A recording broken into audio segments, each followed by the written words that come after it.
When you gather around yourself of all these drunkards, all these empty drunkards, and when you happen, you will end up in what I'm megana ko erika, huh?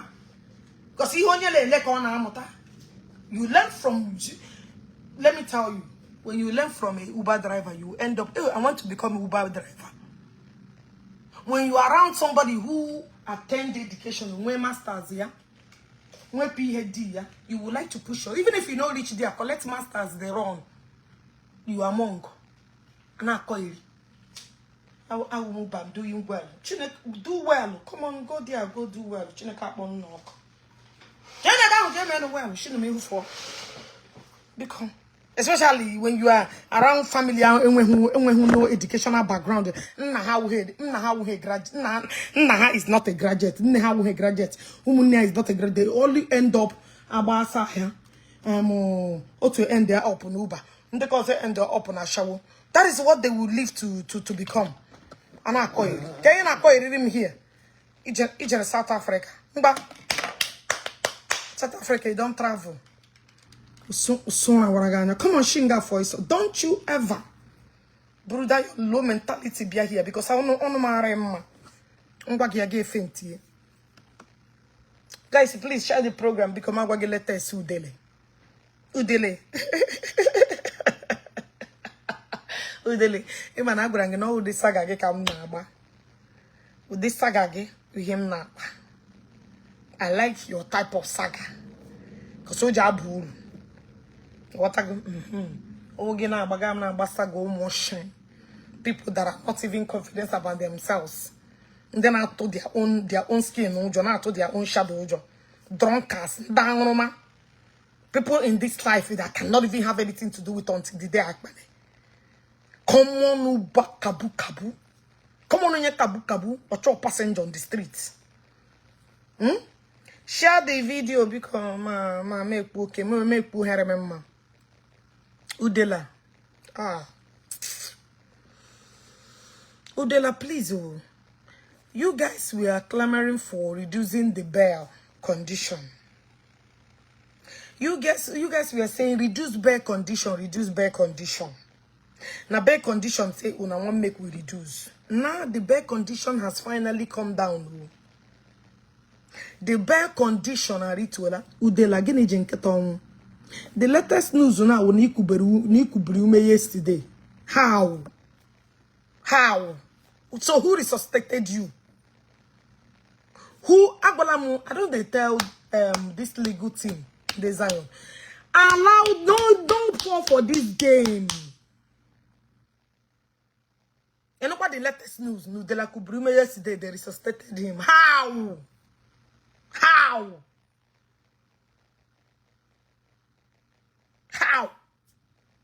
Udele kubi mega anu na. One kubi me anu. How can you only you get heart attack, you fall, you get up. Now only you get a breathing problem, you breathe, you survive. Now only you get a kidney problem, they don't get dialysis and you still survive it. Which kind of rubbish be this be called? Which kind of rubbish can not do? Mother can this blue up with this one a nonsense, sympathetic and empathic rubbish. Eh? Which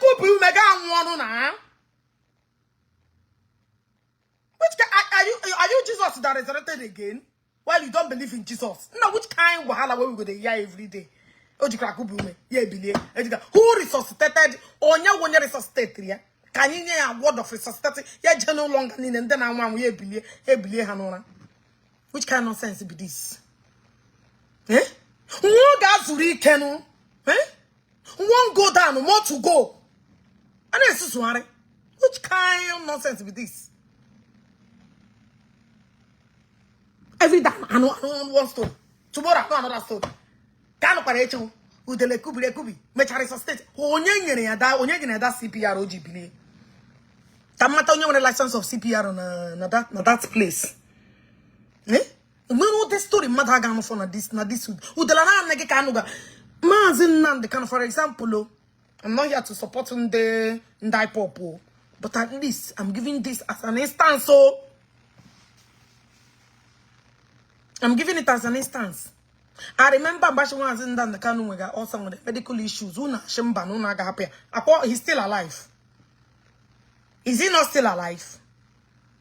And when anything in Miniane. Guys, share this program. I don't know details story. Madonna, all this their cock and bull story. And you make sympathetic bullshit. I still maintain my stand. Udele I will never allow him to breathe. Only chorogon to ya first before you boogie. Because only the opportunity to get boogie. I know him now that's on a hanky panky day on the fregana lune fregana. I still maintain my stand. You feel me? I still maintain my stand. I'm not wear belly face like J Park. Yakronelu, Yakrogana. Oh, a man who stand of his own. You feel me? Iga mebem poro. So gemana na chum gamana reason why ija chum. Ke hapere confuse ma get chumam.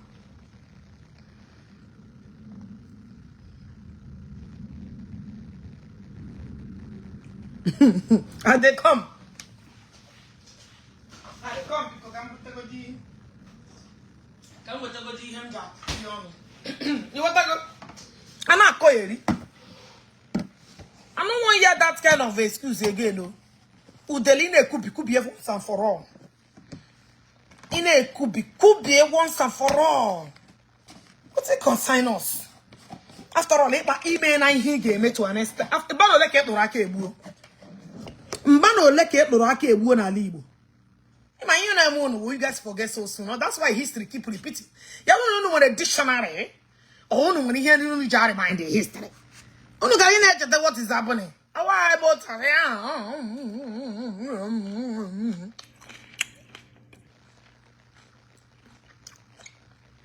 good. Udeline kubi. Gotta get you on the gare. I'm gonna get the money up a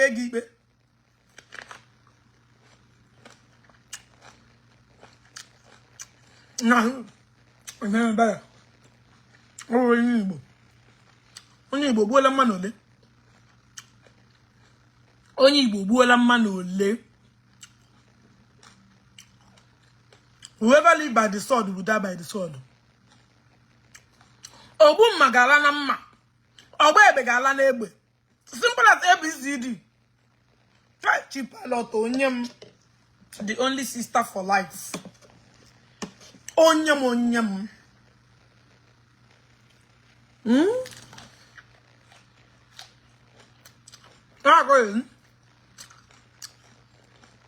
Thank you, my darling. I know what be man. Especially in Bagona Batan account to go on daily basis. Oh, you don't give me baby fuck. Give me the whole why I get shake you. My neighbor not thinking that you're my girlfriend. Are you serious? No. Well, when he should have done much. Mama, let's talk a little alcohol. When he should not talk much.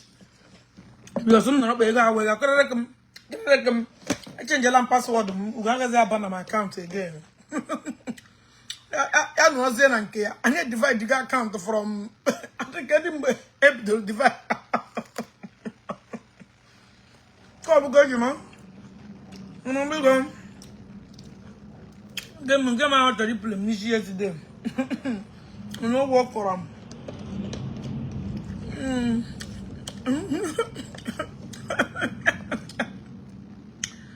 Yeah. Oh, they're good now like this. What's the problem?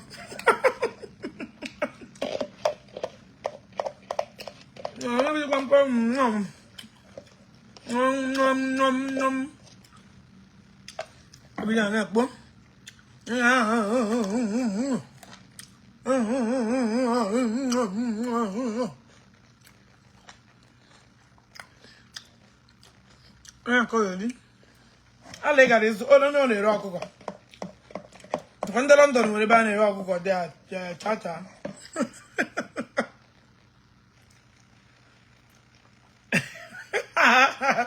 chọrọ ka ha dị ofu onye fight am chọrọ ka ha nwụ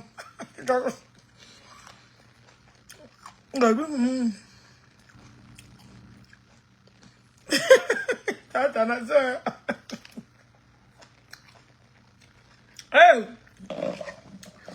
Emma mo fuma daka amwa mebu London amwa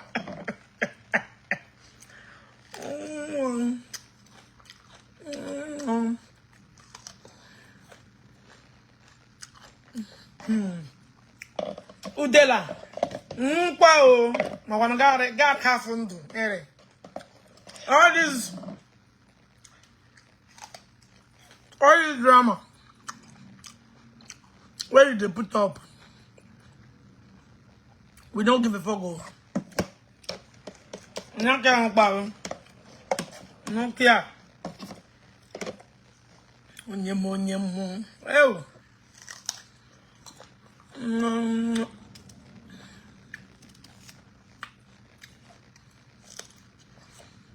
My mom tabo mana.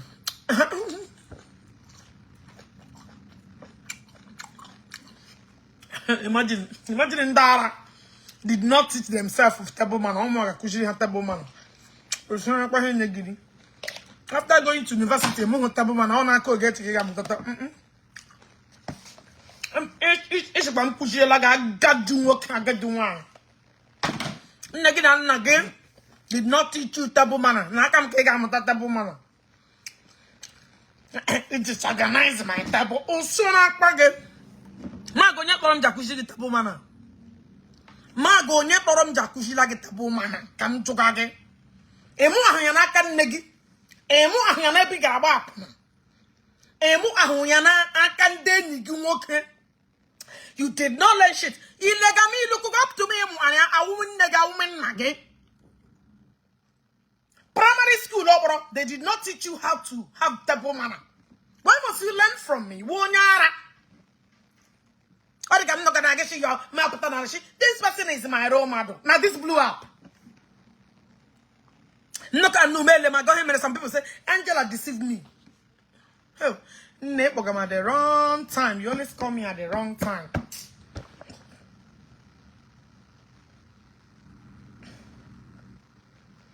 You're not at the wrong time. Look, some people say Angela wants to deceive us. Angela wants to deceive that because he wants to be like Angela wants. That's why he was able to deceive you. You want to be like Angela wants. That was why he was able to deceive you. Your common sense. Hey, no. You're calling me at the wrong fucking time. Oh my goodness. Angela nyata light them. Angela nyata tell you do not do tummy tuck. Angela nyata garage. No. One day we put our very business online. Check out brain pack here in one place. All the man and Angela one day that we are born to have common sense. What do you want idea? Hey, these people are it yo. One day we put her on a social media, knew the audience to target, targeted them, draft toward the way he wants to operate, and he operated in a smooth manner. Can I may operate now? Are you not a fool? Or the Kambahana so in on a naka. This man, one of some of my followers are his followers. Ma Joe has she please oh. In lagi. Have this thing work for you? Yes, mommy, on she okay. Your my daughter follow this Angela Wosu. They are older than Angela Wosu. Angela Wosu more educational background. Follow what your PhD and their masters oh. The young lady are Totorono. Sound Ishi. Yo. Kiru onyem. Scatter up unu. Na wamu. Her blue eye. Oya she a chamu unu. Una get married. Oh my goodness. Imana, majority of people never people in brain. Because in brain, Madi Begi cannot deceive you. Only what you're passionate of. Nyanuki game. Angela wants out Urunu. Man, that is Facebook is the only place that can make her. She's not working. She has no job. She makes her ends living on social media. She come out online, do her stuff. Man, that only time a saga like me.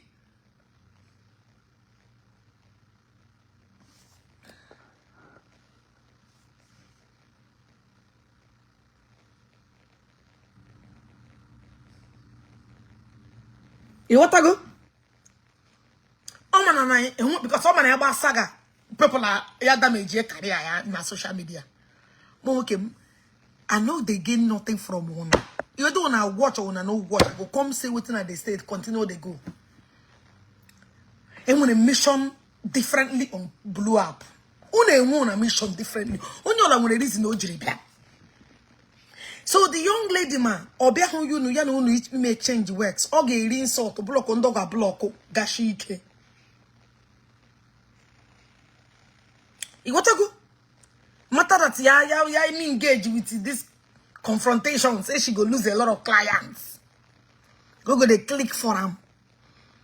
We go they view them. Me I no keep a shit. I don't care. Because again, when my certificate and license to work in Obodo Igbo, soon will own my business. Biawan, you not working when I'm live, and then I bomb that was up. When we like it was a direct. Get amen.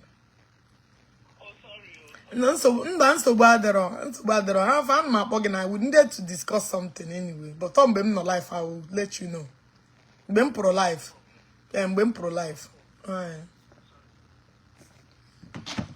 You want to go? So she knew exactly her target. And she made it clearly, like, can I make it by a real time? Because some of this is, if Facebook closes today, Angela Mosu will beg for food. But if Facebook will close today, Ogechi, I know they beg for food. Even I not go even be Uber driver. I don't go. That will be the last time I'm you understand the game. Me that's even about to have my rugged or you compare money here very soon. And I call Iri. When I gonna do the same large. But I'm gonna have a baby draft for that Facebook. Hey,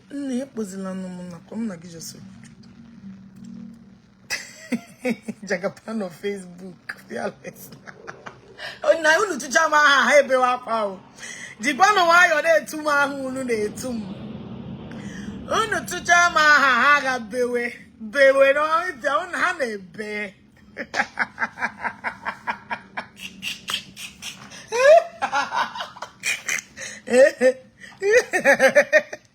So, Jiri, how are you? Voila. You need to so okay, matter mission, okay?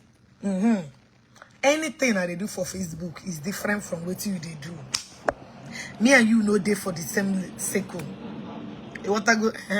They better Jima be going on Facebook. It's just temporary because I will come for now. They get Jima be go lie. How that possible? I go scatter on soon. Come on, I'm gonna hear magic. Come there, no them as you when they come. You have to create content. My name can't feed you.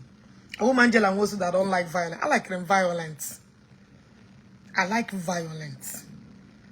You want to go so some people say now good they invest in. That is your choice. Me, I don't know whether you heard yesterday I was conducting a program. My husband in his walana tom. I won't sala. Imagine the man say you won't sari. I won't sala. Osala. I don't too much. The more bless me. You want to go? So onye ọbụla nwere how their own jiri kọ na ara. Onye Chelsea. Ebe ka ono Chelsea ke ga na ma ahụzi ya. I know they see him. Ama me born. I not man or commentary here now. Jane Okoye. I know they see him o. I don't see him coming. I have not been seeing him commenting. I'm why. I'm be me. So that is the thing. Chelsea okay gonna comment. I know they see him comment too. I know they see him comment, honestly speaking. No man comment here. I don't got me or block to see him call again. I know they see him more. I know come comment here.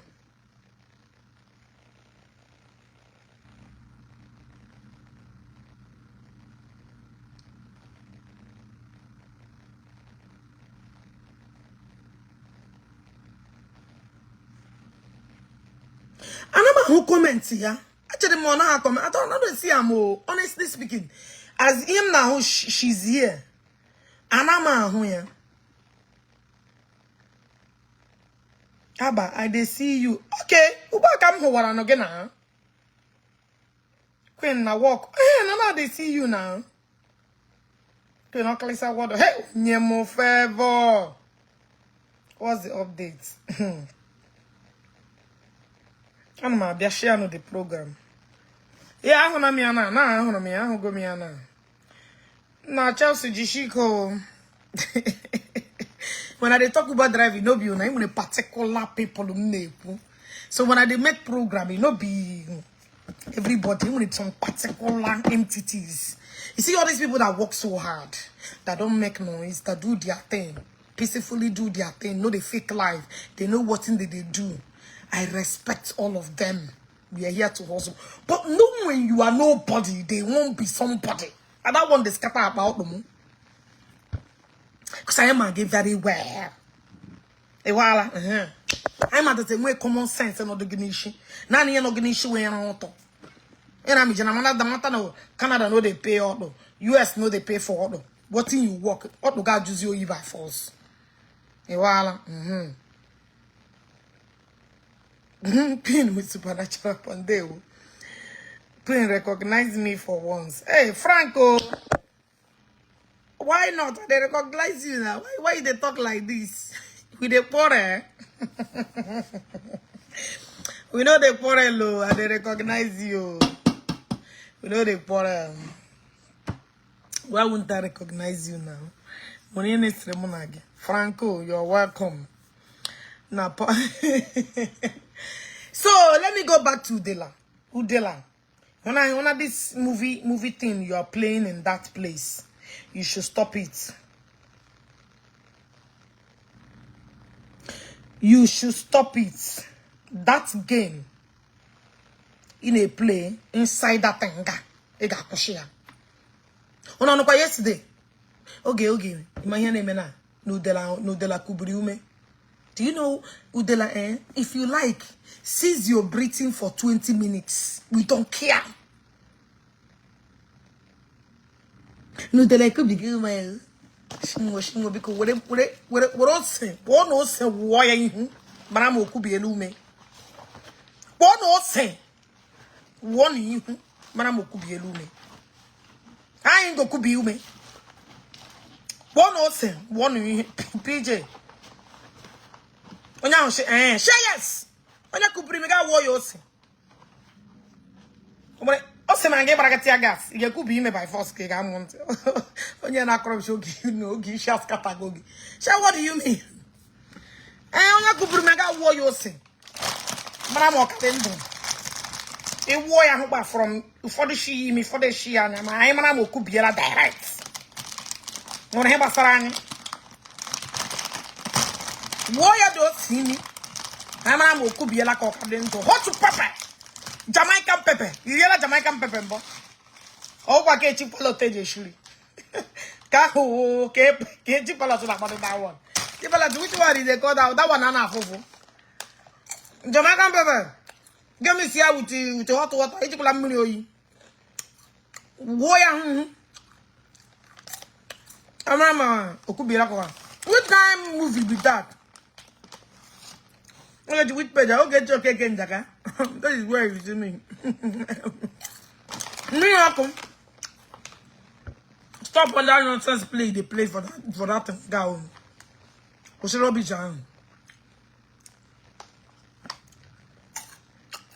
I swear, it's my personal comedy.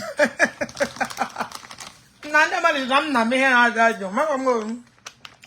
Then they done blasting girl. All I got come to like Iago. It's all about going on before. Cheese and mix. No, Italian, but no, no, look at them. Okay, your wicked. PJ, onion. One no number. Ava. Do that dumb like I'm doing to me. Maybe a lot of new followers around. I recommend them now about war. I come here. No.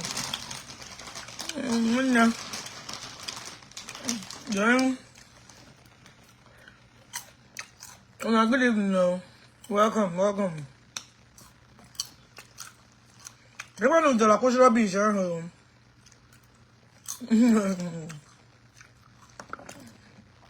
got the link on that. You got boy. So yesterday, I got kidney problem. No, he got kidney problem. Yesterday, he got kidney problem. The other day,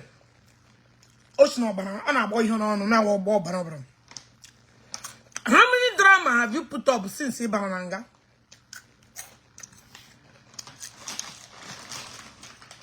You know what I'm dempo.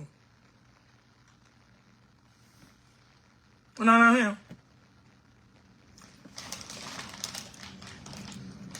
Any day I'm umbrella bleaching to my hair clear. Yeah, who's got them polar? Any day where I go buy a bar, top of gel. You see why I like brown skin girl? Because I like the bleaching. She's proud of herself, very self-confident. Want to her. Even as my face ugly.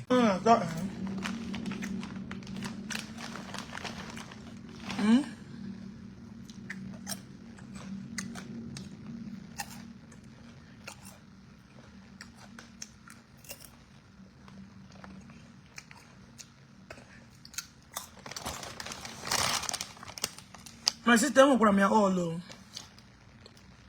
Beauty is in the eye of the wearer. But I will meet the bleaching and kind of whoa.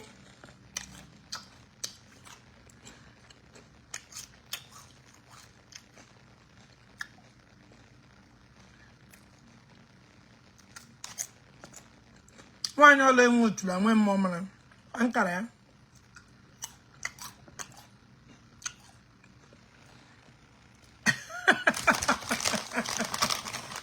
I'm going to make a meme. Them touch again, I'm a program because I'm going to look for trouble. They are side thought, and I can't waste my time on rubbish. What they gonna do when I waste time? I'm going to call. I'm hired. Majority of them they deliver and then remember that I'm going to call. I order here delivery. Imagine it. People order food, a delivery, but I can't. I'm sorry now.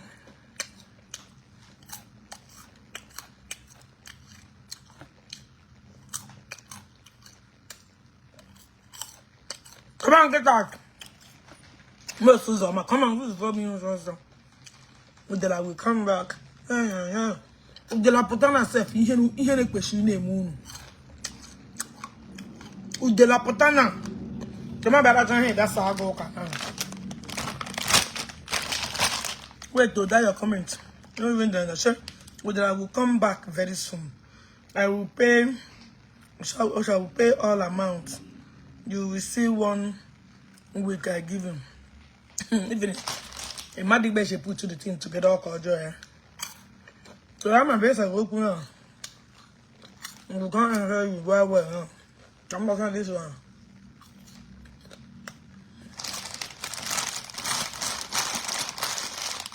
Imagine one eternal somewhere.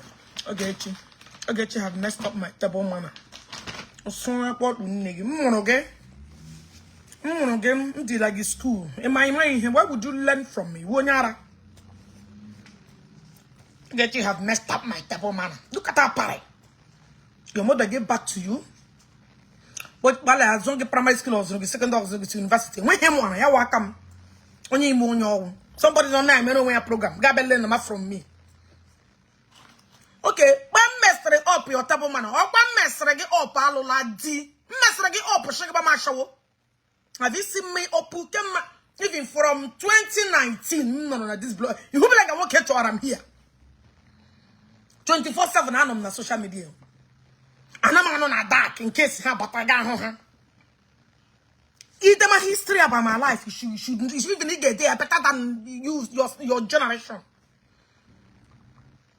Huh? What is that? And even that, somebody but you know, they make it put on the cook. Nega Kujigi, Emutana Koroge, Emutana Tigi, Emutana Tanegi, Emoyunata, or Emota Nantigin Koroge, Negin Nugget, what a Yawungi, apart Ashkwame wounded taboo mana Kubugupage. Ashkuma Pariako people, Jory Land from Ndewamundo Kubupagi. When I baga Ponaja go to la gay, and I go to Bolo Jeregama, or Messicorogal Ladi. I get you have smile our women, I get you, Biano, Mamma Kujila no Bedare more spoiled. When I query, when you time when Gagasha when Gag Episaki deep. You should make Bukuni. Biano man, no woman come here. Biano 1 million by name. Hey, Marcus like a cup of tabomana. Mpalium Mulimango, whoa. Oscar Taraya tabomana. I'm just scatter up. We go home working on Gahana 24/7. As of your age, you way permanent man. No, let me we put Uyana again. A shower. And that's bang, give him myself. Hey, yes, Catala. Like you can't guys, not my picture. Oh, picture, yeah. Nine picture. And the one I go confirm. No, yeah. Oh, yeah. Oh, the body everywhere. I put on my big good saga. I guess I've had to go busy now. I got a moon just so. Jesus go din hu no na Jesus na me no hu na ebere ma ndola piano tale they gather one place to cry come on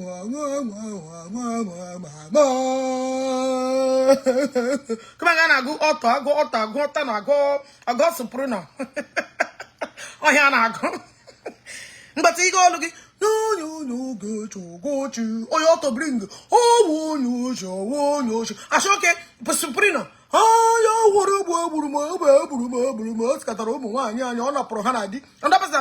because the man don't like you. Yabia knows your mom.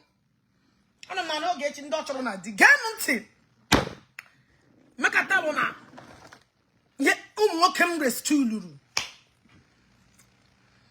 I rescued a lot of men. Imagine a man I know message from me, Chopoge. Even that man, Chineke Goziegi. I don't to go ginabu because any useless woman I got on social media 24/7. Now she's not a wife material. You're the butterege won't cut from your family. Oh, cause she's not a wife material. Time one question reading on any my make business or not wrong. You know, please let me call you. I got many the men preaching no yanelu. Who sad the man happy because see the user yellow on your panuru. Gabetana get your choganadi. Oh, Agama Chukumo.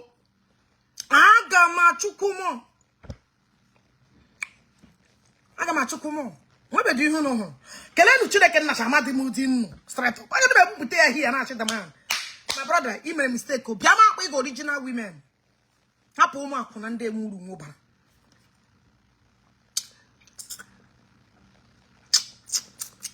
Ana akọ iri. Ụmụ akwụna emuru nwụbara. Kebiri na Malaysia ebicha ya gbara aka ya. Ana akọ iri. Ọkpụ gbara akwụna for almost 40 years na Malaysia. Ọwụ ya ọkpụ. Agbaghị ejekwu ha na-ebe. Come on, gather and sing the chorus. Hospital.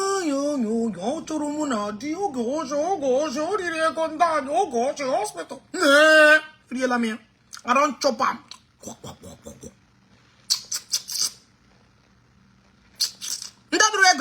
hospital.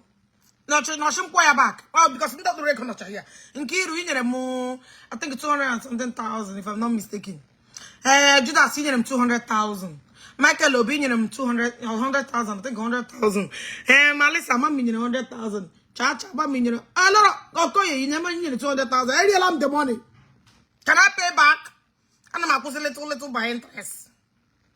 After the legend name, American, how long will it take you to pay? I'll be paying $10 every month. I'm working, but that's what I can afford. It was with a lot of bill. I will give you more. You just say I'm can't handle that though. Would you more than a man them 300? But the big in yourself. I will give more. Thank you so much. Cry me a river. No, don't chop them. Don't eat them. Don't eat them. Cry me a river. There's nothing you can do than to cry. Would you Doris in your dream go yourself? Or we never begin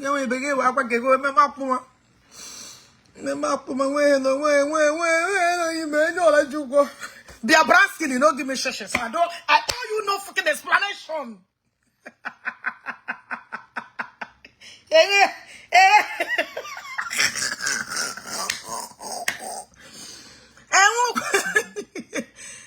You know fit.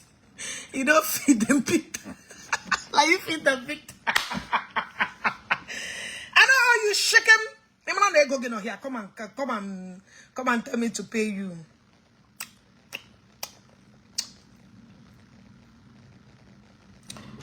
I don't chop her. The Okalesa. Real am the money. The hospital when you're wise. When you're wise, you wisen up. Every opportunity, don't miss it. Come to Italy for summer. Be Italy. Niki ye menem Italy. Okalesa then I want. They will.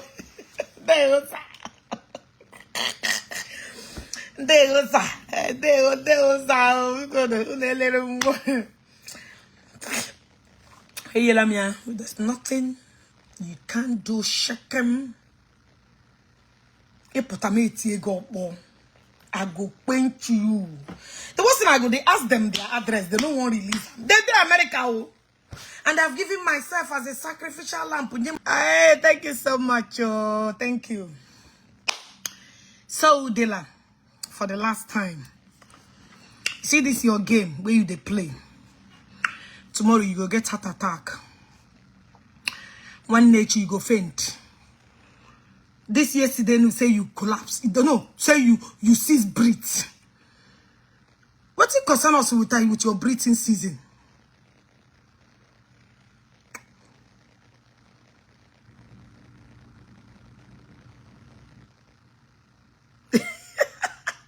I shall give.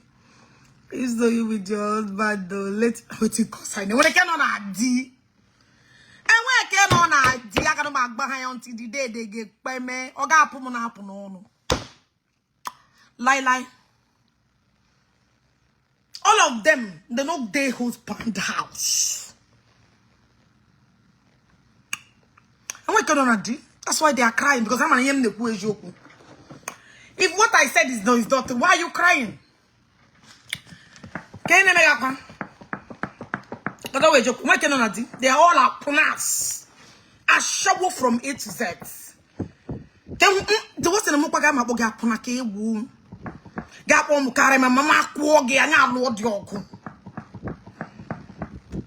I know the don't be talker. I'm a buggy, copy every video where I said the beat. Not true, no the cap.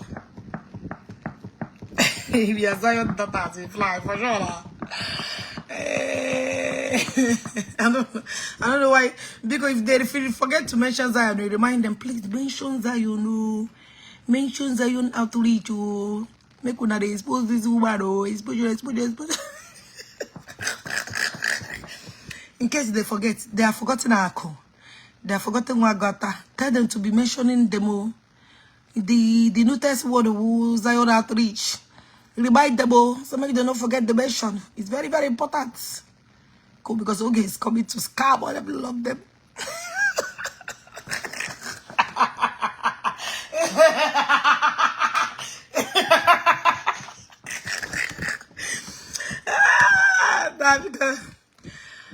Hey, Chineke. Hey, we go be song. I got my body and the children.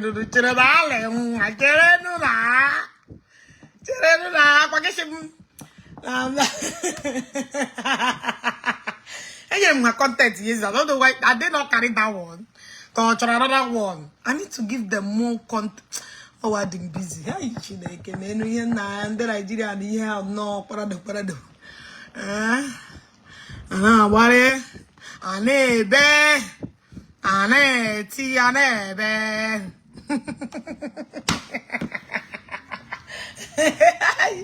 And I did that suits me baddest.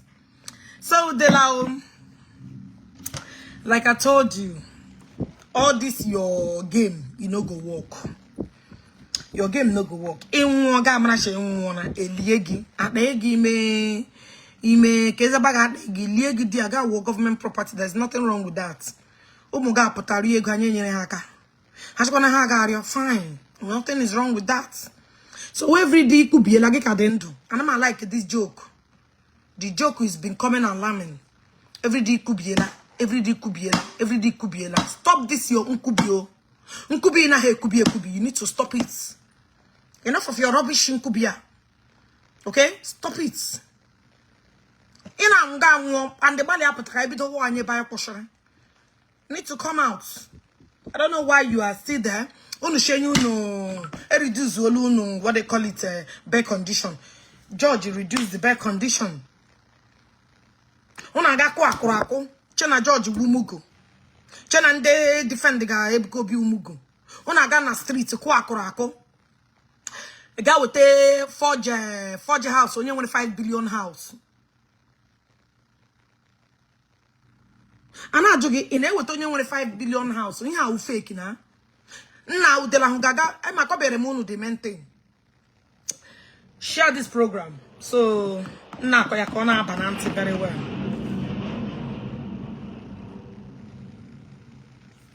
What I go? Udele. Let me tell you what happened. Why Udele still there? Haji me pere hanya. Udele nando to ya. As they claim say they don't hire the most son, they hire the top son. It's no problem. After all, the son is doing his job. I have no problem with that. That is what he read in school. Work at school. Feel me? So there's nothing wrong with that. Anybody that defending you, I don't have no problem with the person. I want to corner. But see, women who ask you, the lady reduce the bed condition. Before this, if reduce the bed condition, this is what happened. Udele nando tia graga wete akurako 5 billion naira house in Abuja. Hagaga wete one akurako 1 billion. Even I got not 2 persons in each of them were 5 billion house. You understand what I'm saying? Na Lagos, sorry. Udele haga provide the 2 akurakos. That provide their fake signing 13 of Kehana where level 14 of civil servant. Udele haga ko akuraku bute. So I don't know that day he present here the thing say this is our this thing. Say we have reached to the best condition. I say, okay, I'm gonna give verify, yeah. Lawyer had variation by when they can verify it, you can do. I said, no, Judge, allow them to go and verify it. Because they want a lot of Akurako on the streets. They need a CFO of the land, as of the house property. They need to verify all the CFO. They need to verify the first owner, the second owner, the original owner, the Nagano can get verified. Nothing. Ojele nege koroko. Emraku na lawyers yo. Manta ni morokoro. Udele bujibia. Everything no akurako.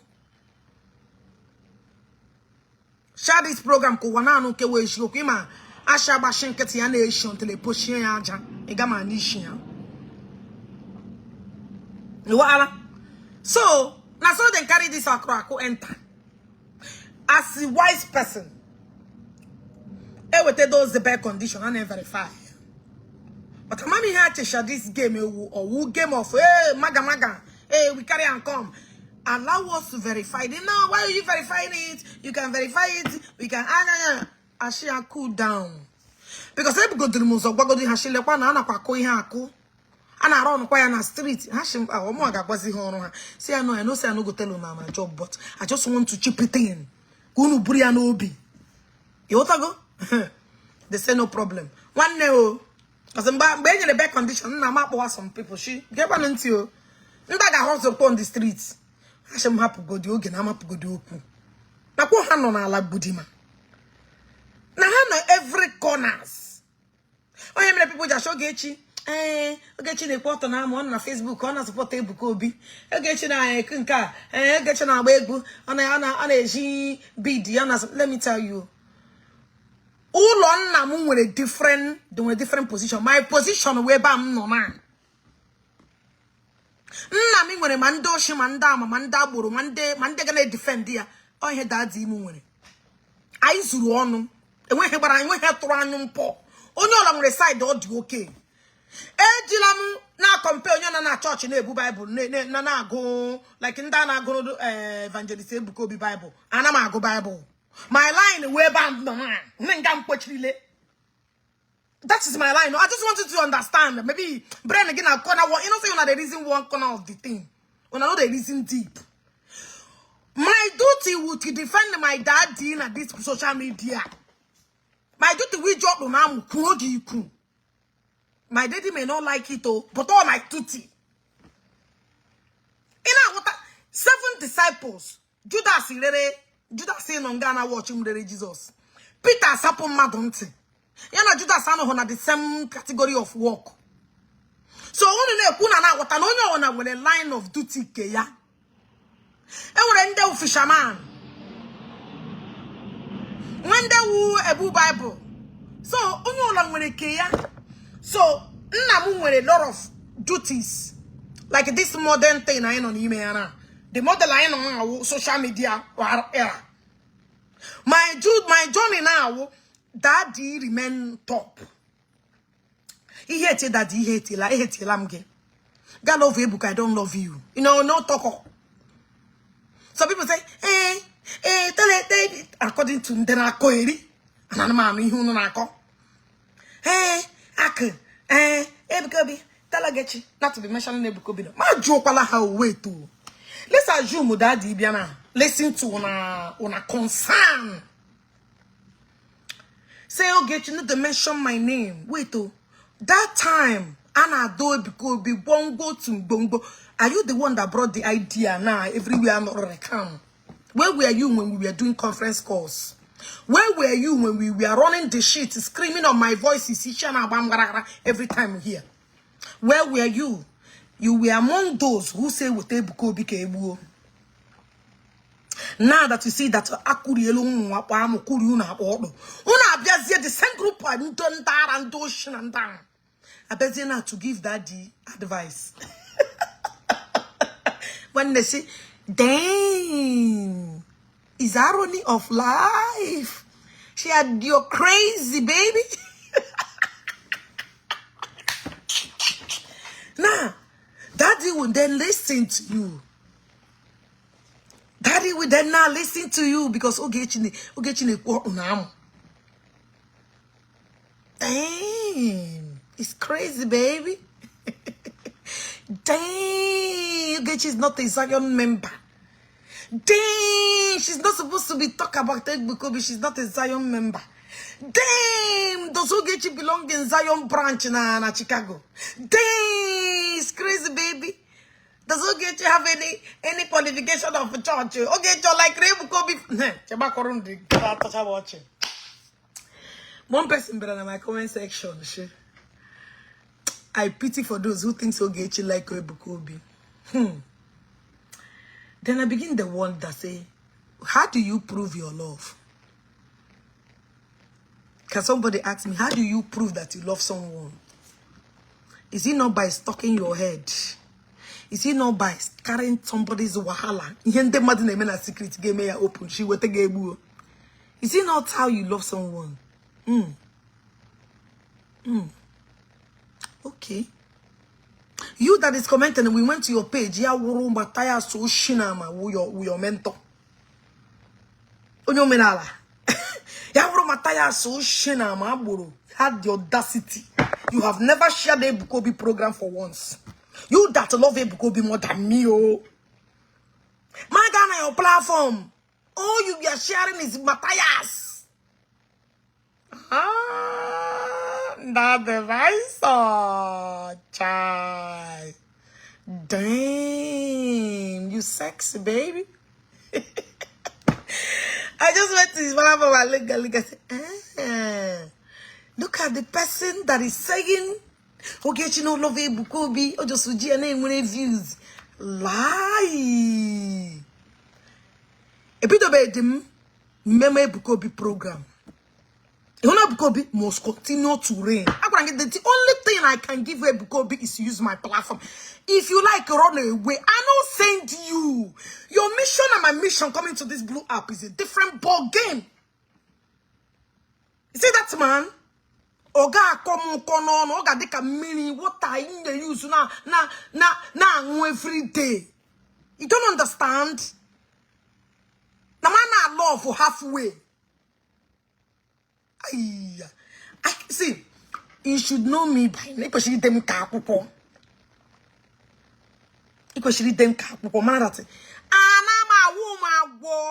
I'm not bleacher. Woman, boy, I cannot sneak around. My life is very transparent. That side. Things I hate, you know I hate them. You know I can't stand in Deribia. I can't stand in Omenala. Like waja ne deceive when Okiano no la nyana manobu. That kind of life I can't pretend to live such lives. Like J Park, Okwanyo, that's that I know him. A man amade bo kushere, or my bo jeje. Look at the honor you know the other day getting no, they born a wish him madon. Yabarageba. Oga Okarayama no machine or come back and seek for apology. Bito Yana. Kona Koeri. Oh, piano one place now where ni him and when he can ye go to this boy moto, ye brumoto pata. Nejupara, go to the boy moto. While nobody. Very useless human being. I want to gash him tomorrow take you serious. Look at waja me prono na me hebo hu eburu ejima. Man, look at how they deny their own self. Go to Ezugo platform. Go and watch that video. In Abakaleko. Go and watch that video. Oh, hey, watch an apatanashi. They will have baby ejima. They know the truth. Hapatane deny ya. In your presence, you dance with their tune. Get a name arguments. Ana koeri. Una who be the supporting of Bukobi, una never see anything. You know that man, I got my support to get there. And the children of the denga be a war. So you know Ogechi, we not say you go saga Zion. We not say you go saga Aka. We not so Chemano ya Cheshenu Yike. Chemano that time, Purono Wachenu. That is it. What is it? Okay, Ogechi, you're supporting Zion. So Zion will clean your name. Lenum support Zion to clean. Because you think Zion get my hammer. What is Zion go do my name? And my jugo the K Zion get my ham. You see? When they don't have any other thing to talk, they start talking out of point. They go tell you 1 million of things, you support to Zion. But they're not going to tell you, say, 1 million of things they cannot take because of it to support the same Zion. But only 1 million and 1 million things. Ogechi just support to Zion. Or now you get the same 1 million or 1 million of things. So Ogechi support to the Zion. You don't go give you that one. Now the one they made me, the thing he made him support to. And the reason he gave him Jabba, Ebukobi war. But again, you give 1 million is in name at my buyer war. It's a question irony of this life. You know why? You want I'm joining, huh? Mbahane is hey, Ogechi, hey, Ogechi, that's why I like you. Now you're talking. Ogechi, my sister, now I like you. Now you're making sense. Oh, that's why I like you. Oh, now you're making sense. I don't make anything to please anybody. I don't make anything to please my conscience. Makechi, ikbe. Imagine you like ya. Ebukobi passed a lot worse than what I passed through. And though because of that thing I went through,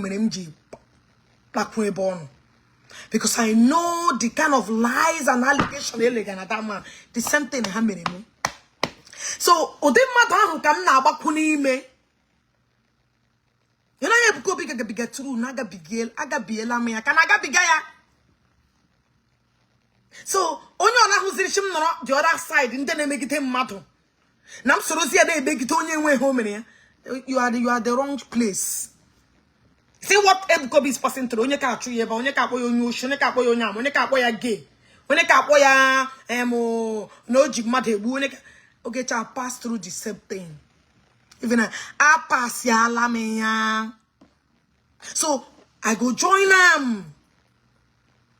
So people are married in the way you fall in love with Ebukobi. You guys don't even understand. On the channel, how many followers see again not on my platform? How many followers see ya? And when those people in as followers in Ghana, they don't like me. But do I give a fuck? Am I doing it because of them? I don't know them. It's none of my business. They are not of my business. I don't give a fuck about them. The person I give a fuck is about Ebukobi. You don't understand. They know they exist. They let them be jealous and do whatever they're doing. If they go say on Nas, I won't see Ebukobi. They can't stop me. So they are not my problem. They are not my priority. Sunday can say on a piano, member Habiano, you're wasting your time. You're wasting your time because majority of them not online. So make it demo. So I know who I'm looking up to. The person that got through of what I've been through. Onye nwe home no. Ebukobi no know of you. Ebo yo change kwa meet here na kukumaku na hotel ebo na akpọ nwoke. Could you just imagine? Ojikwara Ebukobi na use ogwu. Owarenji things you did not even see. You just want to say something to destroy someone's name. Or hichorime. And they want me to join you. I'm joining again. Ogechi, I will not be a bad person. No. I can't do that. I go where my conscience leads me.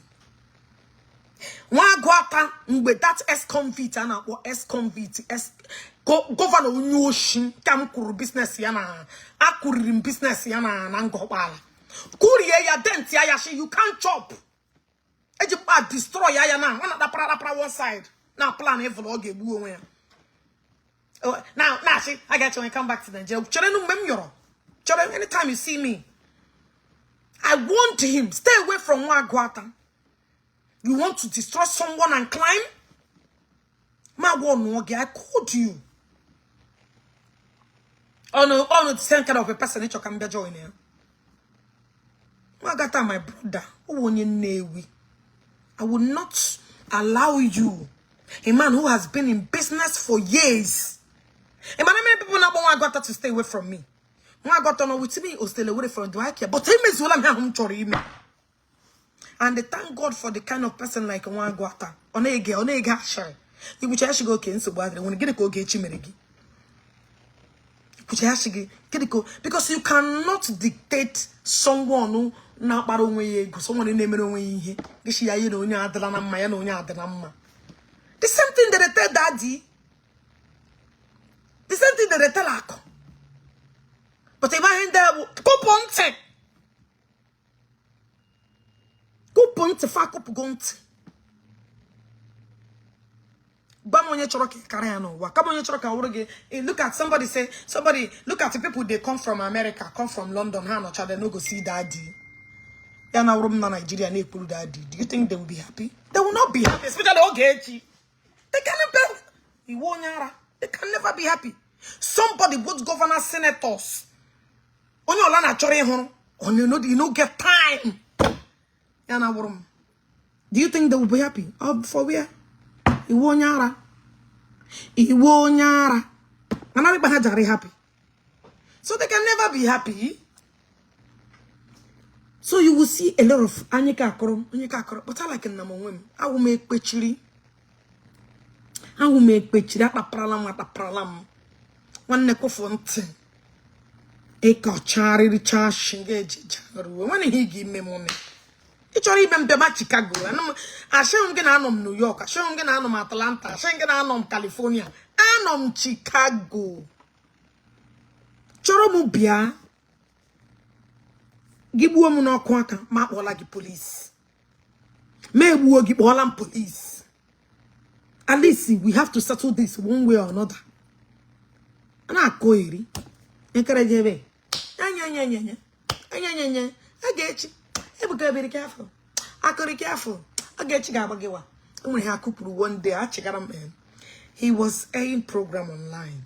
So, but actually, Ogechi, you have been forgiven. Share my brother.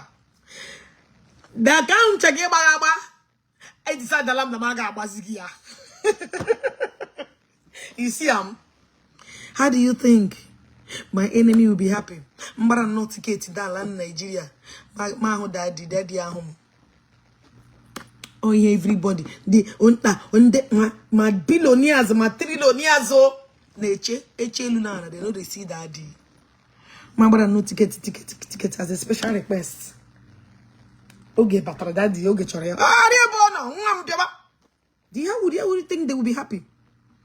They would. I remember the first time I started to support Ebukobi. Ebukobi, don't listen to her. Oh, you don't know they scream again. I never see anything. There was a little push. Nangolam paparala. Nango wolam suru bema push lamo. Ngolam she go bus stop, more bus stop. Ane better yakon. Ana kotare an kokoko. Na batare ash. Otala so. There was no time. So Udele. Make I use God to beg you. Eliegi. Une disturb zirani ni kuburi ume. Mechabilie. Christ in 3 days. Kegi how many days in Imenga? Because how many hours or how many seconds? Question all fiction kana koranye. Then when he Jesus will believe.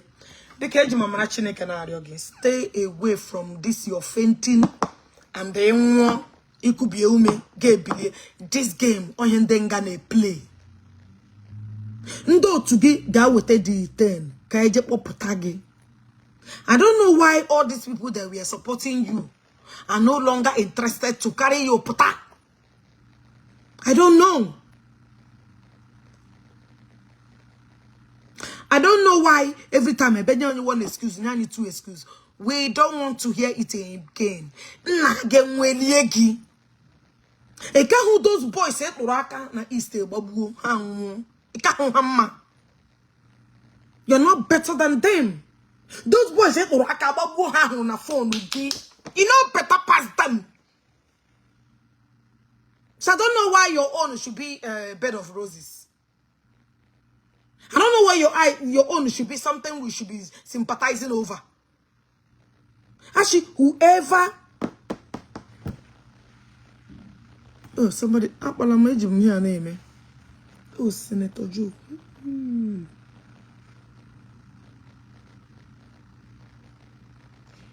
You're my buggy back, son.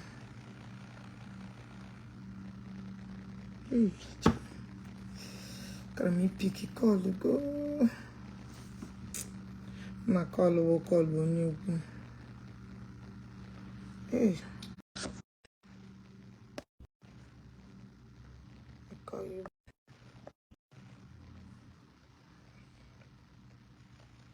Hey, Mr. Chicks TV, how are you? So, my dear Udele, all this your hanky-panky game where you won't play, it will never work. Ogaga. It will not work. Eshonli kuburume burugi bulage bennage liegi. Ohimetrumegi. That's the life you chose to live. That's the life you chose to actually. Dikemegi de gragramu. Ele atila yomu. Ele atila yomu. Shialana lanudo. You understand what I'm saying? Ishini would dike that you will face anything that faces you. So you decide that the day you know that place, keep detrolling or you keep faking this thing. How will take your bad condition or go? But yesterday what they call Udele just from one state here. Sure, who diagnosed him or only declare I am dead. Even nurses know they declare somebody. You cannot. Even nurses know they declare anybody expired. You cannot declare any patient. You can't until the doctor that is satisfied to declare such thing will declare it. So nyekuru that I want to know. I will charge and bail. Go Elisa nurse. Actually, when you declare again. Because the only person who wanted the certificate, the license to declare any patient on doctor, even if as we know that Omega expire, we cannot declare that. It's against our code of practice. There is no more pulse. There is no more oxygen. You know that, but that's not your duty to do that.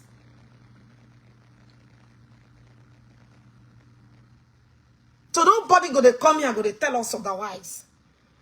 But tell them that licensed doctor declare such madness. How can somebody you check the right pose for him to the banana? Rubbish.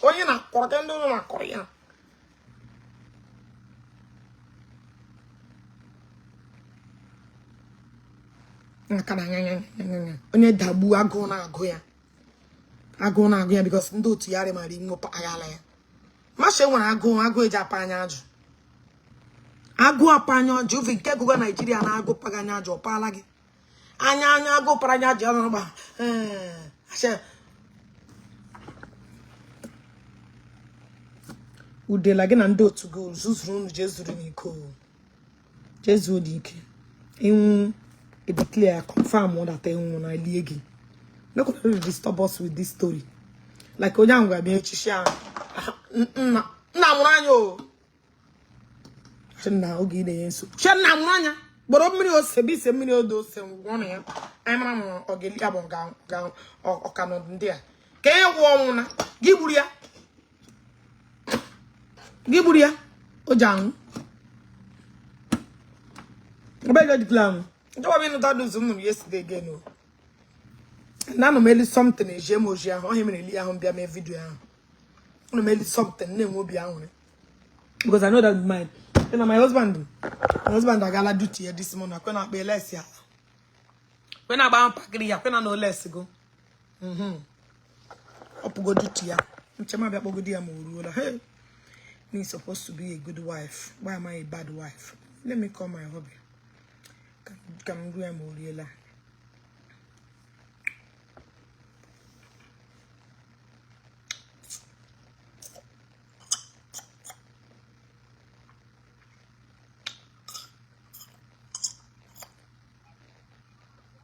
Ago, Alpha. I got some apple bendy. Iruola.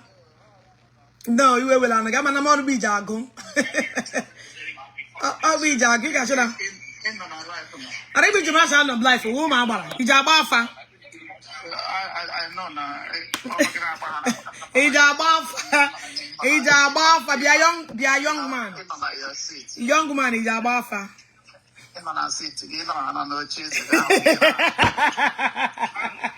So email the Facebook. Hey, Irugo, Irurose, so no. I know there now. Ah, okay. Yeah. Okay. I'm a more. I forgot more. I don't know him. Gini kiriri. But you chop. No, I don't Je know. Guafo. Guy eat off aqua. You're like Hungarian. You know, guy, you're like Hungarian. Everything in Hungarian. Go to get your life. It don't pound. You're my Iri. The body will go for lose your 10 more pounds. Yeah. So the wound not there now. On your labyrinth time. This one. This one is not even. This one is. It didn't know. The soldier no job cash. That all over because I know him.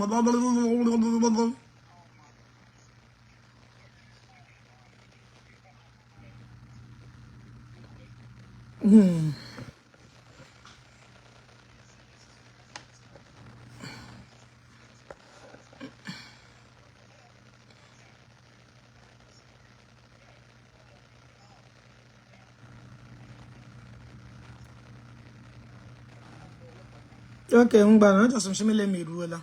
Ngbano. Okay, Ngbano, take care. None. Love you too. Oh, bad wife. Then I no call him, check up on him. I no do well. Oh.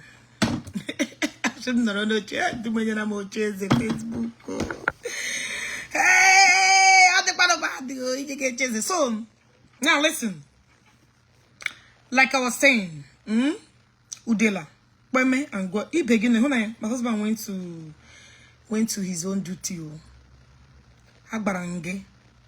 Even one of my friends didn't follow me on Facebook. I'm come no no. So she called me today. She said, "Okay, many things so good. Do you get this? Do you guys say we don't? Me and my husband we don't even pay attention to those army benefits. Yes, why? That day again, Marcia, we are not even interested in that. The lady now buzzing, are you okay? As I'm my wife, lekwa, she are you serious? Yeah, she only them sometimes. Yeah, because that is not what even we are. Not the lady geshemanam. Na mwapanga ya no. Lekwa, she yeah, she okay. Hey, na she again. Me and my husband, we don't even care about those things. That is not the purpose of Ojiri Bahame. Bahame for a reason. Something ahead of him. Something in the future. That we don't just get army because it's but when it's something, main thing Ojiri Bahame. And don't know how you understand what I'm saying? So, the way people begin again lay their fingerprints and their footprints. What now why can't I help you? See my husband, he just drop one word, 2 words. But when you look into his mind, Gamana decay will decay. Okay, Shama decay. Let me tell all of you whom I ended up watching here. Ilola Mukol and Papa, they are weak men. Weak men. That's you know them like a J pipe. On your call, Ibe a warm, Yabalagana. On your huna, Otula mini call. Even he get mind the pass him. Yes, Ishi, America. You see all of them. Whoa, now they here be so when he's over. But they don't know them mad him. He hardly say 2 words. Or not they put too much. But so Iagune men and number. You can hear slow of a lion. I won't know. He's targeting his target. Now call him. They are market women. Men, you know, they rant. That is why Moke takes some secrets to grave. Hana have called their wives. Even their mother they love so much. Hey, Anna, she am a no here call name. Hey, because we hear her name no her no be. They are weak. That's why I see them. They are weak because I can see when a man run too much. I have already weighed you. Know your capability. I have already weighed your capabilities. Mama, how good am I going to win? But here I run. They will lam gay. Nne like this man yogi wegi. Man, I need 2 week. And the more can get big into big correct. Because my own heart is the more dangerous. So all these men where they see them run. Look at again and give to my just block or phone. Is there that man is there? You know that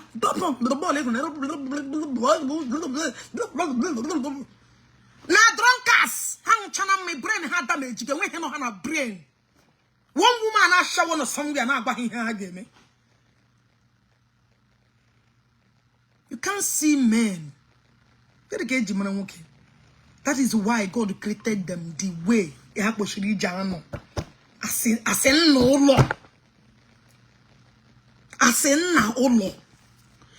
Now let me give you another example. All these women kind of monica when I hold their character.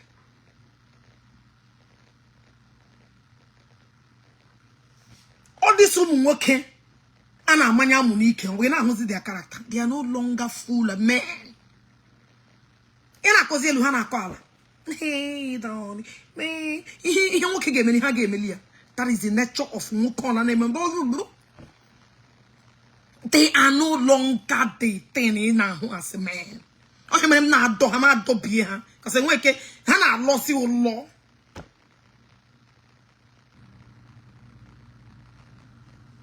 Talk one and let the millions of action take place.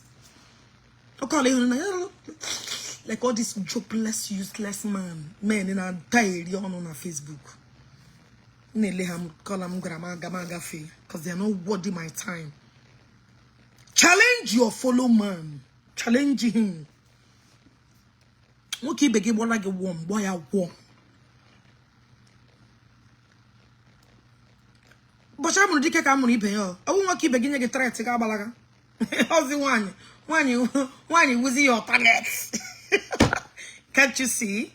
That's in now period, Ghana whole period. Can't you see that they want not to give me Baruru? And what I can wait your question with Ogechi Okeke. When you tell them their stupidity, actually with Ogechi Okeke, I get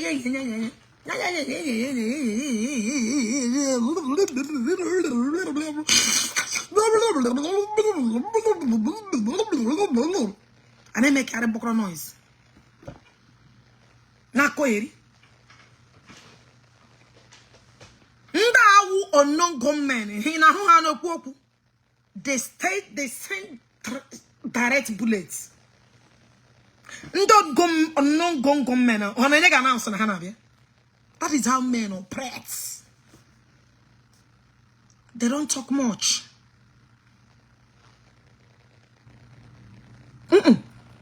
I mean, go leg up and walk on bash when they stay away because that man is useless. And we have to make what I am.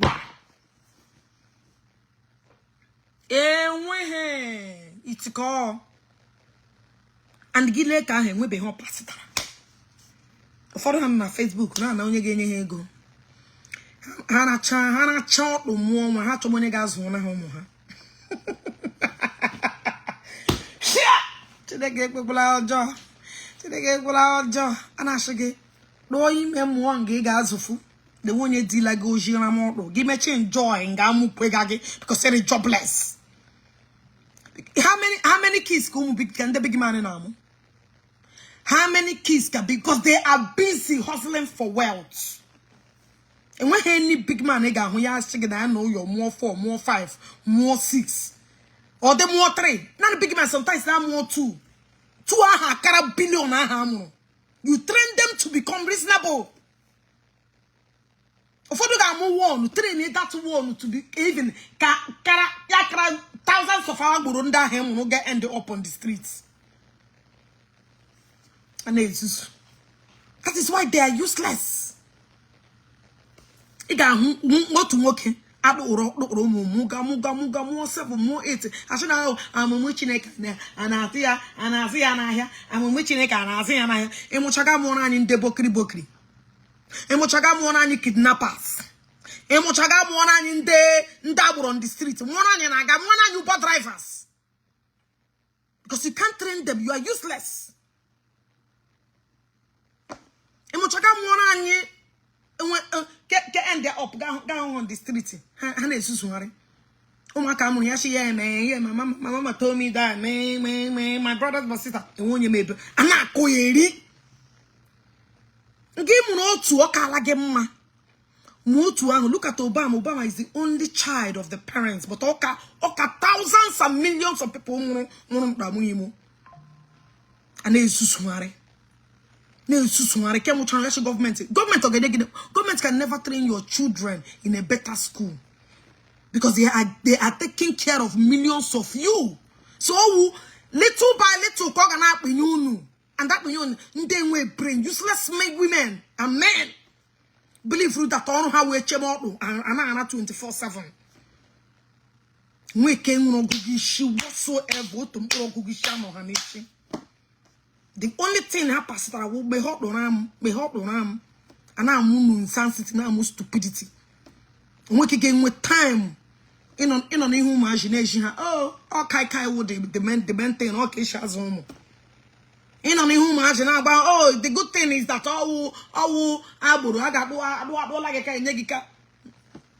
God forbid I reject uselessness. Ijele ya. Gilola di domana digunolo digane one day and me nyega wiwu na that one divorce him as I hate divorce with passion but honake okakra ge mane hapuri ya balaga kan do ge happy to mess stop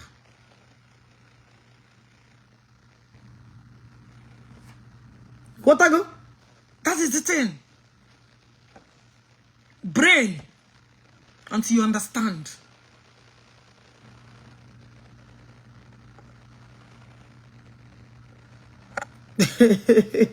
Or should he die here?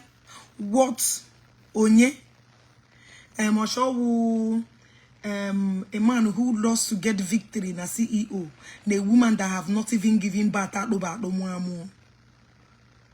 Onye say a fat about the muamu. Ne we tell mumono. Onye ube that one be one discuss about me. Onye until young. Even Eja behind his group pusu. Even pusu no go even follow her. Good about my keys. Let me tell you one thing.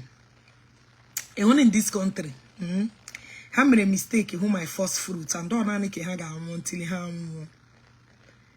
Even on any haga until ham. Get how I buy my would I Gmail and your sorrow.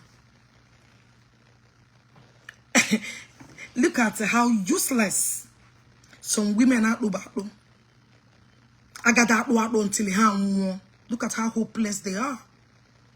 It move even self when Ishi, man them go man them best say low no wish mother or no cobia. Man them bino. Man them dishin or cookie. Now listen, let me tell you the truth. Come back away joking. I know a lot of people can relate to what I'm about to say.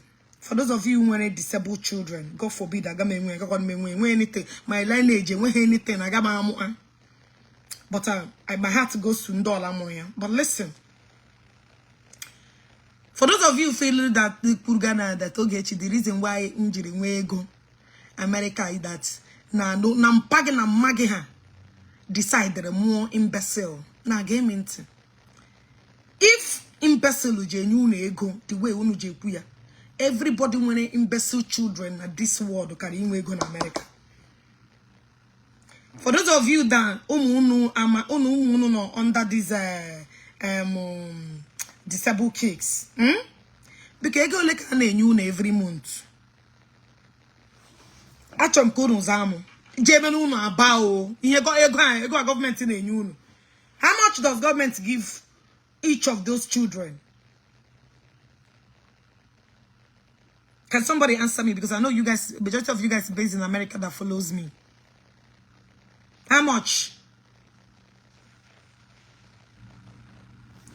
Oh, Senator Jama, later. Oh, so please, I'll call. I send the line message. I'll call later. Please, sir. Now listen. For those of you, I brainwash you too much. Hey, look at my children, oh. They are not imbecile, look at my children, oh. Those of you that say, you know, because I'm not you the rubbish. So it's even to it. Oh, I'm up on later, sir. Oh my goodness. Hey, what I go? My reply because I'm on you that don't even make sense. No need. One of my kids the other day, whenever I'm talking to them, hallelujah, you will not see them move. Okay, Jamato imagine when respect. And those you wanna believe, yeah, hallelujah. One idiot she maybe you're one of our embassy children. Oh, okay, what I go? But now let me reverse the thing. Onunde choreba through embassy children. Government only give them $500 a month. 500, and then they as far as I know, each of them want to disable $500 on how that feel like that. So because $500 again, mere gija about different cars. EJ way, EJ be a good neighborhood. EJ way the money. EJ me invest na Nigeria. You see why you guys are useless. It's a waste of time. It's just a waste of time. Because you guys are just entertaining on a stupidity.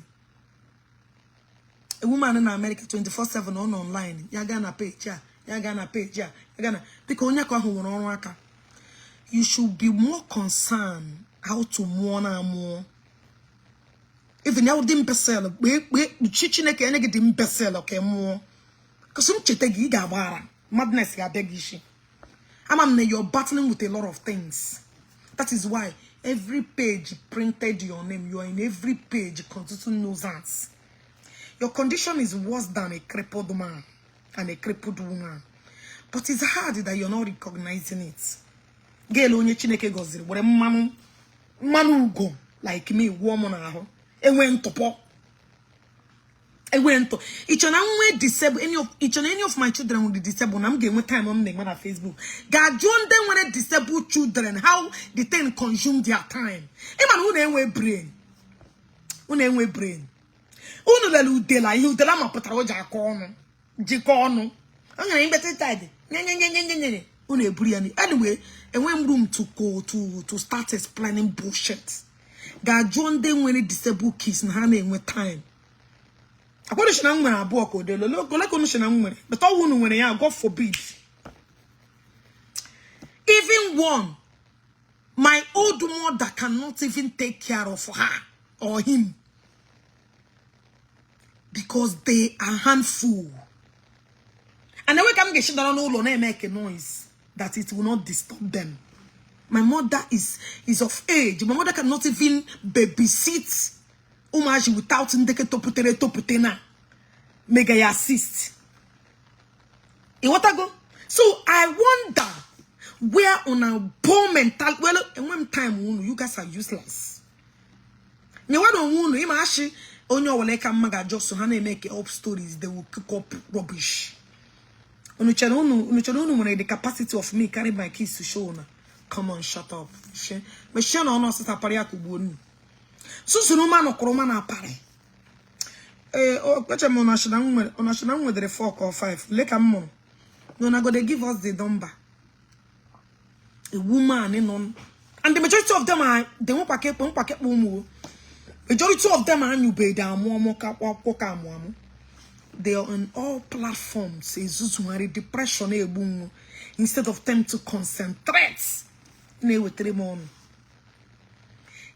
Nkogo, Nyamagia 101, he got Andrew. The cure what you are dealing with. You not only she feeding them mad.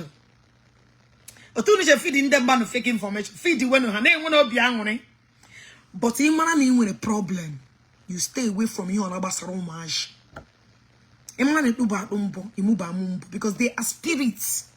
You stay away from it. Magin no the one because chicken chicken and not only no loggy. Because in my brain, you don't have common sense.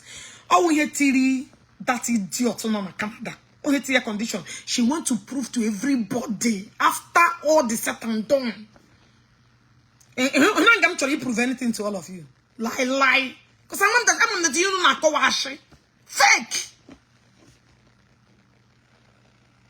No, have you ever seen me trying to prove anything? But all of you have proven one after another. How many of you how many kunushiramu on this blow up?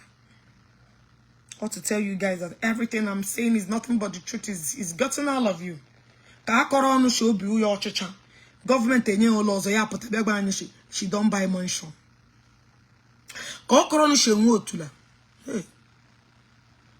Hey, that not important. Is that anything? Why have this people job? Hey, I got my bone letter. Didn't they book a chum the bone? What I go? So, oh, Kakoronu Kewe Jokuna Barema. No, Mahunu Jafolo got part millionaire. She had decaying, getting a bleaching. I have a watch, I stretch my kakari. Look at me. I'm a map with a proud. Anywhere, Pem, I make homage. I do de me, Tariapunamba. So then I gave you home, then I gave you home. I edge my challenge, you know, my major so singlet in that. So only you have for Anubia Jipola Numbanore. Look at Gerald did not Tayamana Aquadobi. You see how woman clean, no stretch mark, no nothing. Everywhere the same. Gap put anything where you know, Gahu green, get the bleaching everywhere. And I bum. Get sugar and I hide this in a darkness. Yahu condition it place with them. You have reduced your low, you have reduced your self-esteem to zero. Hana to zero because you're saying the truth.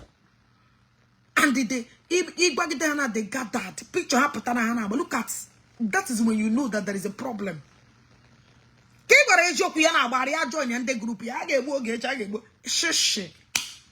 I've challenged you now. Only me.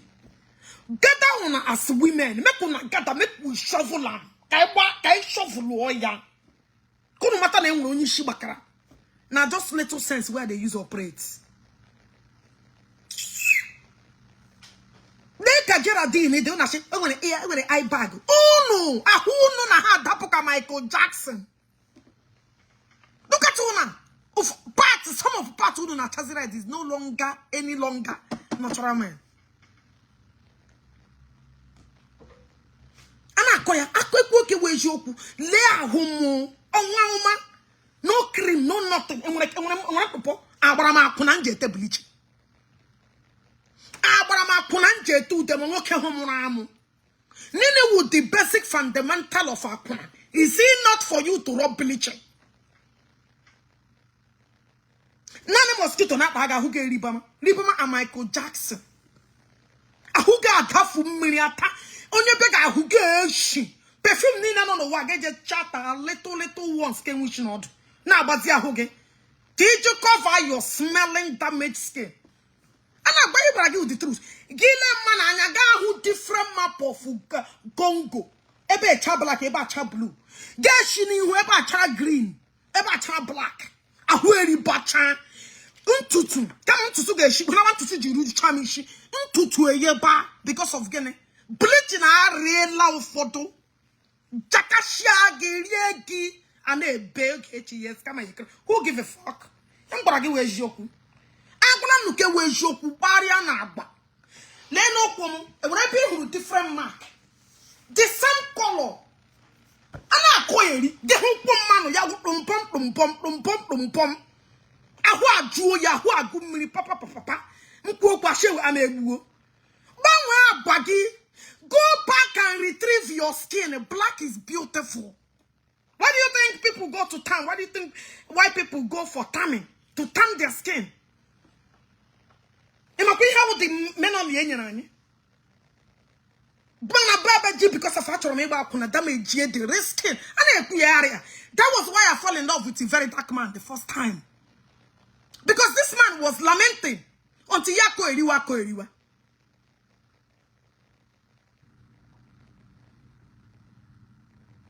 Yeah? That was why I loved that guy when he started.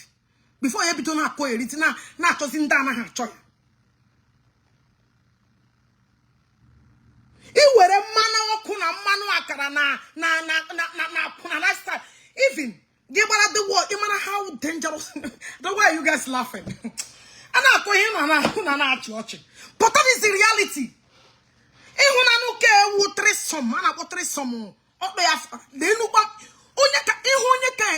In the afternoon, imagine the kind of skin you're gonna drop in the name of heat. No, man, imagine me at this person. Oh, ihun gamlorogo, eh? Ihun gamlorogo. Ah, ihun gamlorogo. You gonna say dimba kangu. Don't know them equally hands there, but on your life, I'm Yabalaga.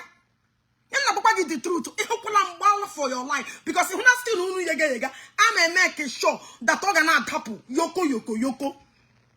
I'm gonna make sure God got tattoo.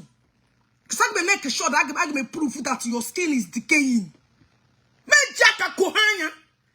Oh, I grew up at Ebu. Ako kangu natural. I can make sure I don't work about the thing and I'm to prove that he hearing them kugawesho. Balaga. Run, especially in data bleaching, run for your life. And then take a you go do man. Because I the target in that you go do, I'm make sure you ruala. And the ruala man she Ishi. When I'm there a giant of Elia. And there do more yo, there drone mankechi. Apple mankechi your everywhere. Eh? I can make sure. There's no need of food fight him and go too much. Some tighty say they deal with different types. I make sure she ruala before I go near you. So I'm just being honest. If when I'm wrong for your life, for my kechi, it's about to get them timo to laga Ishi. You're not gonna catch me. And I'm bragging the truth. But the one take a mad at man know the same. But the one they jump because you want to get a low one. Make sure that I touch your account in a minute. I touch your account, then you have your way. They are not getting back. One more put Allah. Where you get match their face. One more, that is the end. The way we have cocoa.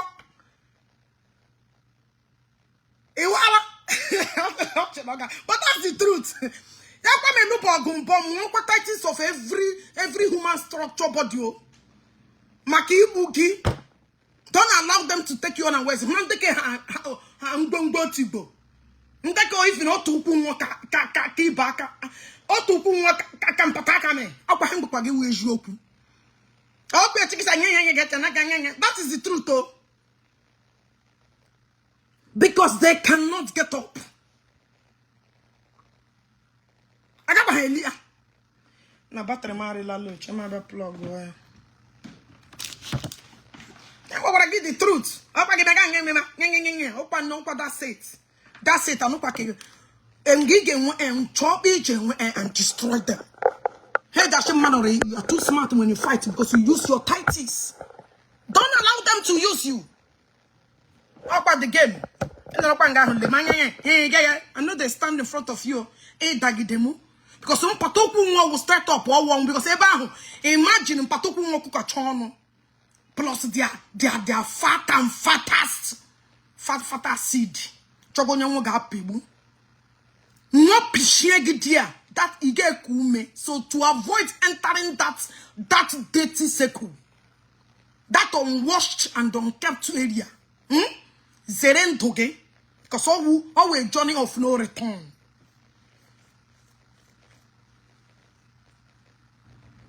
I don't know why you guys are laughing, but always yoku. That is the truth. I'm gonna give you yoku. Man, not only you reshi, ya jina ho you because say bagapona. You can see, I cannot paint works because I'm home like that. Get home, and when they kill for them guy herself. I can't even eat what you cook. I can't eat what you cook. Because she go the machine. You this is some more because I can perceive 1 million miles away or door. When I forgot to take a bleaching away the regular layers of your skin. Gane I can't eat what you cook. I am an Mbia party. When I let bleaching naked, I no go eat. Because I my pussy a leggy. I can't like a baby. Your color did not match. For the acha green, for the acha white, for the acha jadi maka show maka for the acha blue. Like I don't have no problem with it, but I will not eat what you cook. Sorry.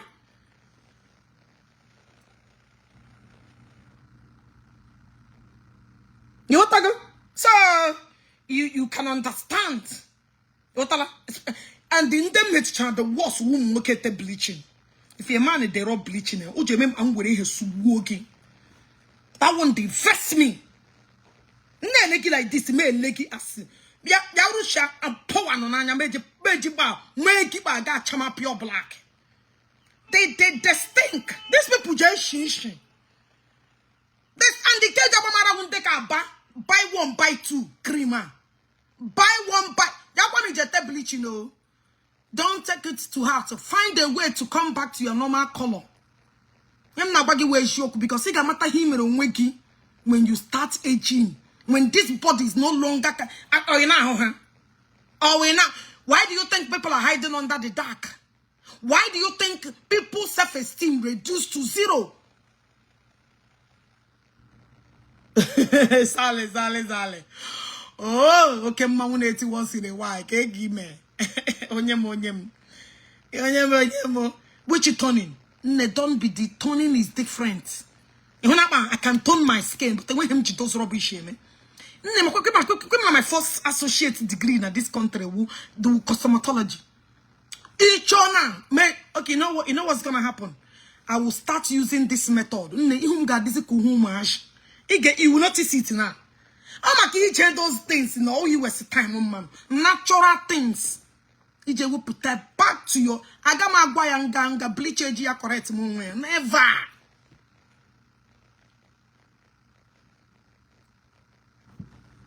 You want to go? I can't. It's to body reconstruction. Angela was and when I have body reconstruction from head to toe, what put $100,000. Here. You go there, Abamagi me, and when I go Abamagi medicine, your men's skin will come back. It's about 100K. Go and do the research and find them and no go mention them here. Because so bondage you nutilo moon, no man kogan.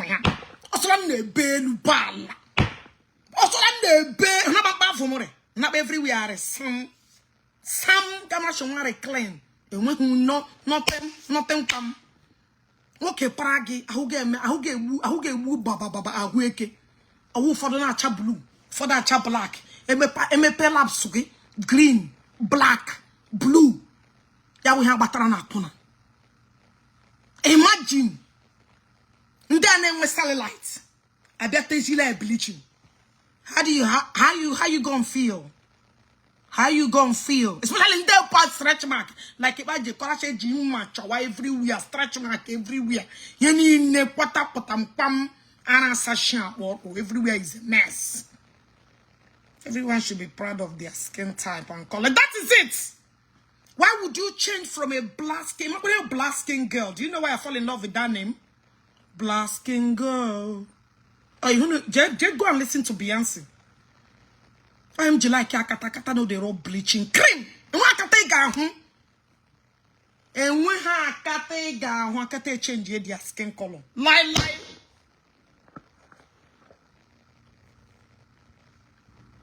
Man, now gonna let him man. Yeah. I get you. I leave you. I got you. Scammer people. I got you. Scammer. I got you. I'm not gonna leave you. Come and get out. Just change your skin color. Chineka bogok. And I baggage. I get you. Scammer. I'm not gonna leave you. Yes, come on. I get you. Marvel. I get you. I hate you. Why won't you hate me? Why won't you hate me? But me he get like him. And when only him, but me mega again. When only you like. Ogechi, I hate you. Ogechi, I hate you. Nobody like you. Nobody. What's it concern me? Smoothie. Go back to your natural body. Then I'll talk to you. As it is now, you are a mamonyewu. Him pogono with him home. A mamonyewu. I need to identify you. I want you to know you're Chinese. If you people and get home, I feel you get from now. Chinese.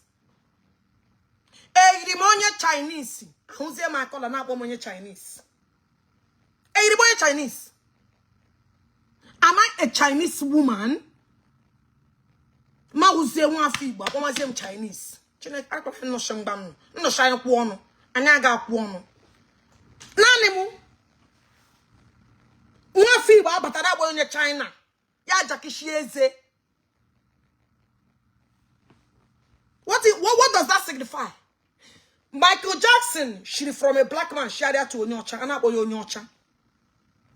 Yeah, brike briaka baraya. Brike briaka bara chinaka bon noko.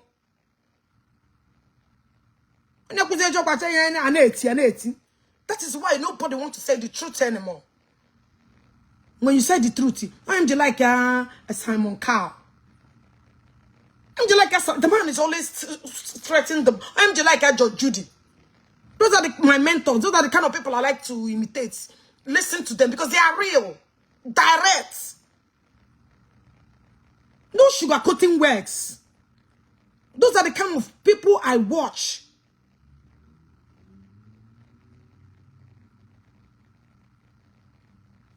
Oh, wonyara. Ex-convict wonyara. Ex-convict is nobody to beg for anybody. Oh, wait, nobody. Ex-convict cannot beg for nobody. Ex-convict were an idiot. Who is he? Oh, we bandits. You go and sit down and rest. Ebuko B is not releasing. No, because who Ebuko BG? Oh, the crime. That is a crime Udele committed. The crime Udele committed is Ebuko B has nothing to do with it. The crime he committed is holding him there. Ex-convict is not in any position to beg for anybody. After all, he's a ex-con. He has no reason. You're not in a position to beg for anybody. You need to go and beg and remove his own picture. No anger. Who is he? He's nobody. Let him shut the fuck up. Ex-convict, no rights. Chedagodi. Oh, she'll beg you go. You're not going to Chedagodi me labor on a beg. Oh, son not unne. Chere. Ne beg you on your wonyara. Who God you would on a beg on your time is shown. Something in one way or the other must tell you. Shut up. You're not begging a cut out the point. For now, I am appealing to the man of God himself. Time is shown. But Sean cut up. Messiano. Shut up. You can't beg for nobody. You're nobody when you beg for nothing. You need beg for shaking, go and sleep. You can't beg. Stop all this your sympathetic words in our day. It's not going to work. Udele with a team. If Udele wants to apologize, Udele should come out on life.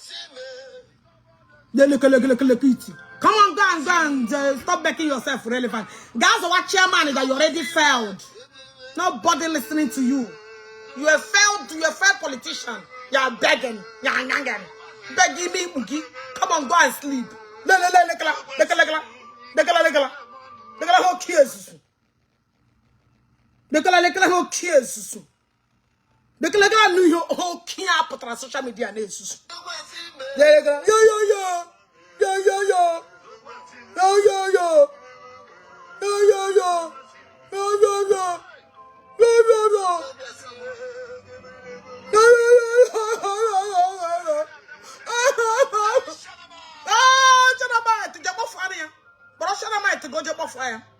Go and call your Shanamite. Yeah. Also like Bema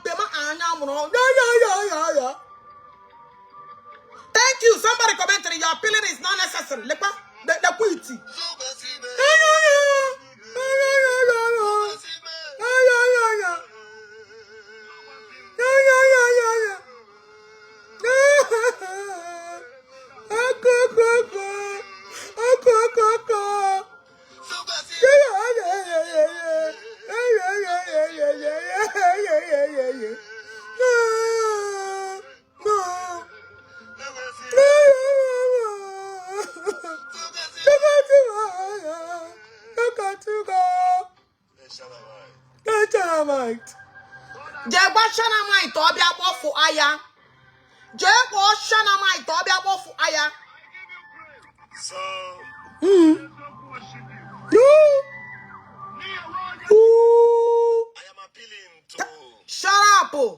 Shut up, So I am appealing to the prophet. Shut up! You a betrayer in the first place. You had no right to call a Bukobi name. You're appealing to Onye. Shut up! Please, Ijele Bonye. Shut up! Iwiti. And Iwiti. Ijele has done very, very wrong. Okay, you're going to open it wrong. Just by George, no open it wrong. Go and call George that open it wrong. Udele would go, he would stay there. Be ex-convict. Go and the guru just saw him and so she got will welcome you. Time Meshono. Are you Alana Gono Eba Hazral? Will welcome you. Time Meshono. Be celebrated in You a historic way. Meshono, you're talking rubbish. You are nobody to put him out on this. Appealing to you to let it You are not appealing, shake him. Shut up.